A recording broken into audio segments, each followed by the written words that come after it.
তাই আমরা দেখো এখানে লিখে দিয়েছি, এখানে যেহেতু কিমি আছে তাই 1 কিমি হলে মানচিত্রে 1/0.55, ওটা আমরা কনভার্ট করে দিলাম সমান 1 পয়েন্ট, এরকম ক্যালকুলেটরের সাহায্যে বিভাজন করে কত হচ্ছে 1.8 সেন্টিমিটার দূরত্ব নির্দেশ করছে। এটাই আমাদের ফার্স্ট স্টেপের কাজ। নেক্সট স্টেপ আমাদের করতে হবে স্টেপ 2, স্কেলের জন্য মোট দৈর্ঘ্য নির্ণয়। আমরা যে স্কেল অঙ্কন করব সেখানে দৈর্ঘ্য কতটা নেবো সেইভাবে দেখো আমাদের একটা স্কেল ধরতে হয়, যে 4টা 5টা 3টে এগুলো কিন্তু আমাদেরকে মুখ্য ভাগের দৈর্ঘ্য ধরে নিতে হয়। তাই ধরি 4টি মুখ্য ভাগে দেখানো হবে, আমরা 4 লিখে দিয়েছি, 4টি মুখ্য ভাগে দেখানো হবে।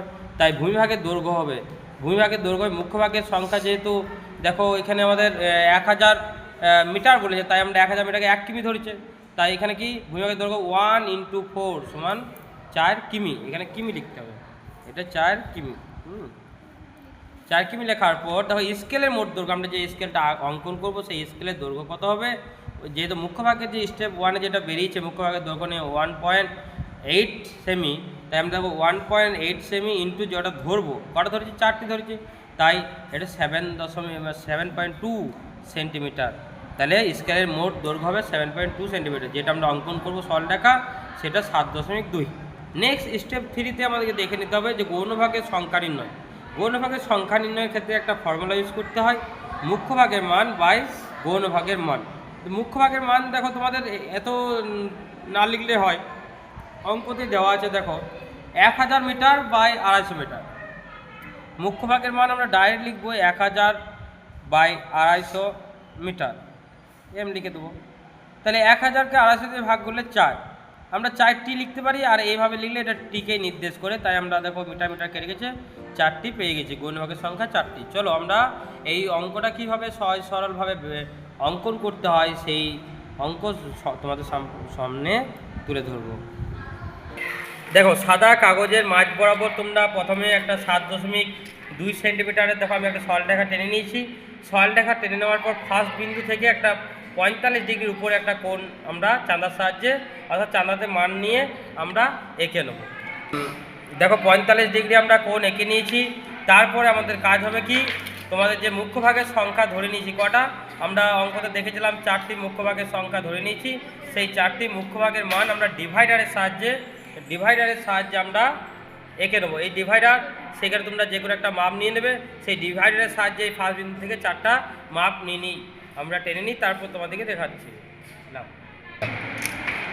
দেখো ডিভাইডারের সাহায্যে আমরা এই যে 4টা নিয়ে নিয়েছি, 4টা আমরা এই বরাবর বসিয়ে আমরা টেনে নিলাম। টেনে নেওয়ার পর আমাদের যে শেষ বিন্দু আর এইদিকে শেষ বিন্দু, এই দুটো আমরা সেট স্কোয়ার, এই দুটোকে বলা হয় সেট স্কোয়ারের সাথে যুক্ত করব। চলো আমরা অঙ্কনটা করি, তারপর তোমাদেরকে দেখাচ্ছি। চলো দেখো আমরা সেট স্কোয়ারটা দুইভাবে ধরতে হয়, আমি সেট স্কোয়ার ধরাটা দেখিয়ে দিচ্ছি, তোমরা সবাই একটু দেখে দেখো। সেট স্কোয়ার ধরার নিয়ম হচ্ছে এই তোমাদের দুটো আছে দেখো, একটা সমবাহু ত্রিভুজ বলা হয়, একটা বিষমবাহু ত্রিভুজ। এই বিষমবাহু ত্রিভুজের মধ্যে যেটা আছে সেটা ডান হাতে ধরতে হয় আর এটা বাম হাতে। তোমরা এই দুটো ধরা আগে শিখতে পারলে প্রথমত তোমাদের কাজ হবে কিন্তু এটা ধরা, যদি এটা আমরা ভুল ধরি কিন্তু আমাদের ভুলের মতো কাজ হবে। তাই এটা তোমাদের সবসময় ডান হাতে ধরবে, এটা বাম হাতে। ধরার পর এইটা ফার্স্ট তোমরা এই যে তোমার দেখো ধরে নেওয়ার পর আমাদের পরকে পর বিন্দুগুলো আমরা টেনে নিচ্ছি। চলো টেনে নিই, তারপর তোমাদেরকে দেখাচ্ছি যে কীভাবে। তাহলে দেখে নাও, তোমরা দেখতে পাচ্ছ যে পরকে পর আমরা সেট স্কোয়ার যেন না নড়ে যায়, দুটো নড়ে গেলে কিন্তু ভুল হয়ে যাবে, তাই আমরা পরকে পর এগুলো টেনে নিচ্ছি। টেনে নেওয়ার পর এই যে আমাদের দুটো পেয়ে গেছি আমরা, যেহেতু মুখ্য ভাগে 4টা ধরেছিলাম 1 2 3 4, এই 4টা পেয়ে যাওয়ার পর এই ফার্স্ট বিন্দু আর এটা সেকেন্ড বিন্দু, এই দুটো বিন্দু বরাবর আমাদেরকে 90 ডিগ্রি চাঁদার সাহায্যে এঁকে নিতে হবে। এই ফার্স্ট বিন্দু সেকেন্ড বিন্দু থেকে 90 ডিগ্রি এঁকে নিই, তারপর তোমাদেরকে দেখাচ্ছি, তাহলে আমাদের গৌণভাগ বের করতে পারবো এখান থেকে। দেখো আমরা 90 ডিগ্রি এঁকে নিলাম ফার্স্ট আর সেকেন্ড থেকে 90 ডিগ্রি এঁকে নেওয়ার পর আবার আমরা ডিভাইডারের কাজ।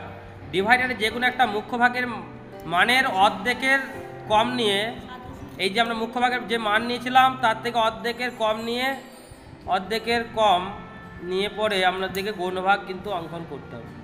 এই নিয়ে নিয়েছি মাপ, এই মাপটা নেওয়ার পর এই যে ফার্স্ট বিন্দু বরাবর সরলরেখা বরাবর যে যটা সংখ্যা বেরিয়েছে, দেখো 4টা সংখ্যা বেরিয়েছিল গৌণভাগে, সেই 4টা সংখ্যা আমরা উপর দিকে 4টা, নিচের দিকে 4টা কেটে নিচ্ছি, তারপর তোমাদেরকে দেখাই। দেখো আমরা এই বরাবর আমরা টেনে নিচ্ছি সব সোজাসুজি, যে গৌণভাগের যে আমরা মানটা নিয়েছিলাম সেই মানগুলো পরকে পর আমরা টেনে নিচ্ছি। দেখো আমরা টেনে নিই, তারপর তোমাদেরকে দেখাচ্ছি। দেখো টেনে নেওয়া হয়ে গেছে, তারপর আমরা এইভাবে পেয়ে গেছি যে গৌণভাগে আমরা 4টা সংখ্যা পেয়েছিলাম, যে আমরা দেখে নেবো 4টা হয়েছে কিনা। 1 2 3 4, দেখো 4টা হয়ে গেছে। তাহলে আমাদের মুখ্য ভাগেও 4টা পেয়ে গেছিলাম, গৌণভাগেও যে 4টা পেয়ে গেছে। তারপরের কাজ হবে কি, এই যে ফার্স্ট আর এদিকে লাস্ট বিন্দু বরাবর আমরা গ্রাফিক্যাল স্কেল আঁকতে হয়। সেই গ্রাফিক্যাল স্কেল অঙ্কন করার জন্য এই বরাবর একটা 1 সেন্টিমিটার নিচের দিকে টেনে নেবো, এই বরাবর সোজাসুজি আমরা 1 সেন্টিমিটার টেনে নেবো, তারপর পরপর আমরা যোগ করে নেব। চলো করে নিই, তারপর তোমাদেরকে দেখাচ্ছি।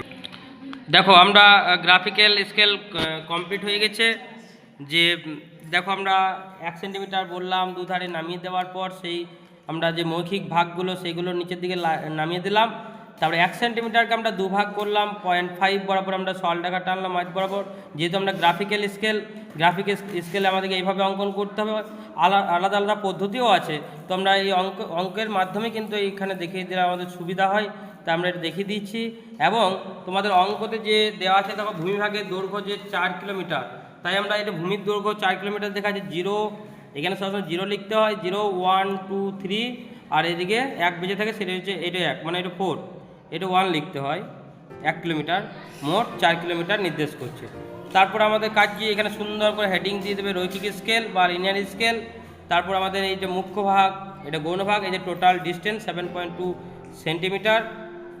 তারপর এখানে পাশ দিকে লিখতে হয় RF 1:55,000। এইভাবেই আমাদের অঙ্কটা কমপ্লিট হলো। পরবর্তী ক্লাসগুলো দেখার জন্য অবশ্যই আমার চ্যানেলটাকে লক্ষ্য রাখো, এবং সবাই যাতে সকল ছাত্রছাত্রীদের কাছে পৌঁছে যায় তাই সবাই শেয়ার করে দিও, যাতে ছাত্রছাত্রীদের সুবিধা হয়। নমস্কার।